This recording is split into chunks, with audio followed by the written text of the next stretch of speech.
Thank you so much for your kind words. I am very happy to be here among you today in India, a country that's very dear to me. I'm pleased to see how daringly India has moved forward on the path of economic development without sacrificing its democratic values. We are now at a very special and crucial moment. It's a turning point. History is back. Last year has shown that the balance of powers is shifting. Emerging countries are claiming a bigger role in the world. The war in Georgia and the pride of the Chinese people during the Olympics were the two sides of a comeback of countries long left aside. And I strongly believe India will be a central actor in the new world order. It has a particular place and responsibility within the subcontinent, where changes and conflicts are so numerous.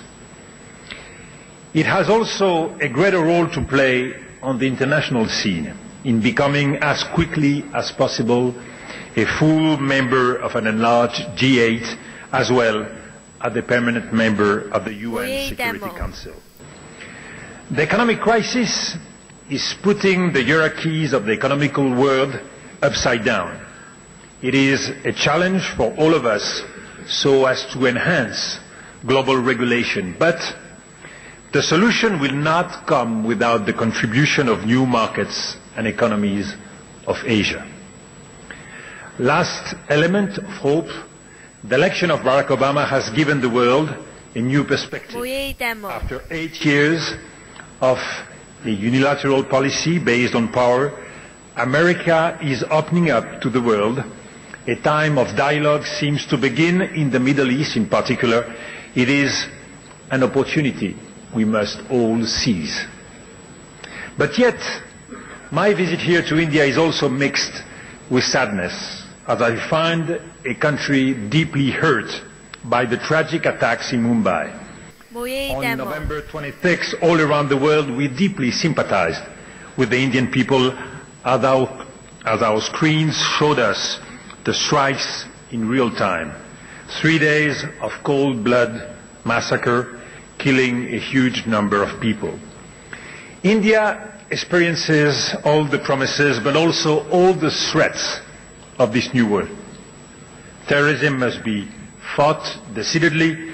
Nothing can justify it. It's nothing more than a crime. How can we be the most effective in our fight against global terrorism? How can we help each other?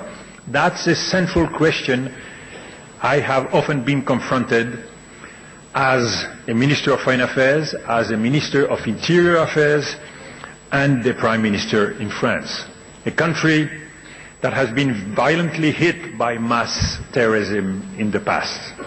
It is my strong belief that terrorism calls for a powerful mobilization of all states. In this case, what kind of action should we wage? Is a global alliance against terrorism the right solution? First, international cooperation is needed to put all forces together to investigate and to dismantle terrorist movements and networks. But a global alliance engaged in a war against terrorism could lead to dangerous consequences. Legitimating and unifying a terrorist enemy that does not exist as a unity